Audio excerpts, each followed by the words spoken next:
here on New Star Radio 98.7 FM with myself, Fuego of Smooth Fuego. Now I've got 3 special guests in the studio right now. I'll let them each introduce themselves individually. I'm Gfrsh.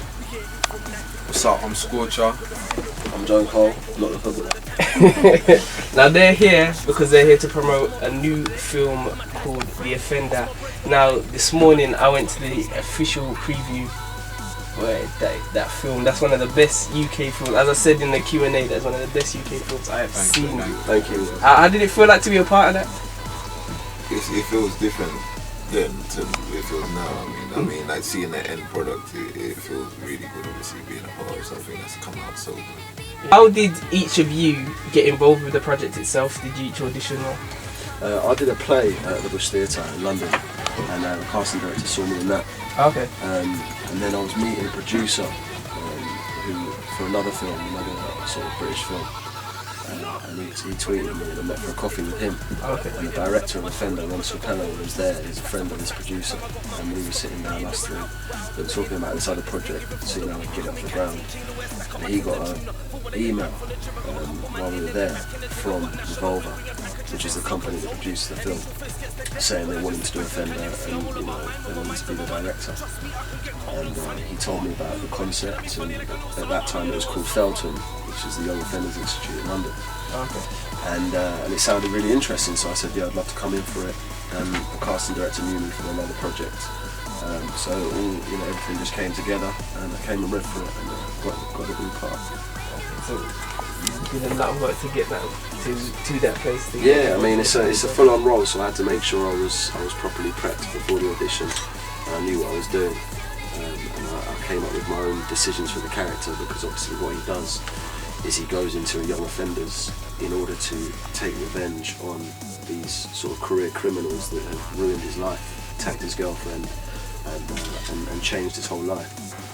And because of that, I had to sort of think, I had to relate it to my life and think, how would I approach this if I was going to do this, because it's such an extreme sort of thing to do.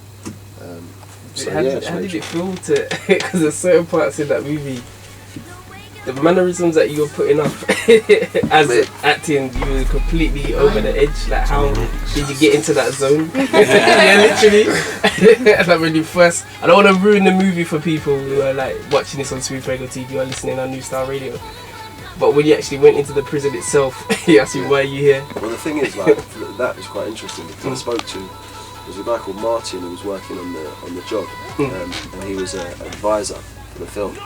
And he'd been to adult prison for a number of years. And he basically, me sitting down with him, he said to me, Joe, the worst day was the day of travelling to the prison and arriving in the prison. And he said, you're in the Serco van and you're going through these busy streets, and everyone's shopping and people are continuing their daily lives, and you're looking out this blacked out window. No one knows you're there, no one knows who you are. And then you walk through the gates, and he just said it's that feeling of just depression. He just said, you're in the bin for however long, and everyone else has forgotten about you. And that really hit me, and I just wanted to sort of do it justice, and which is what the film's about. And I wanted to make sure that felt as intense and as real as possible. So I just had to make sure I was in a place to do that. Okay, and with the same question to Gfrsh, like, how did you get involved with the movie, and how did you relate the character to yourself? And did you have to actually take lessons with making coffee? Chocolate sprinkles on it as well. Chocolate sprinkles. No, do you know what?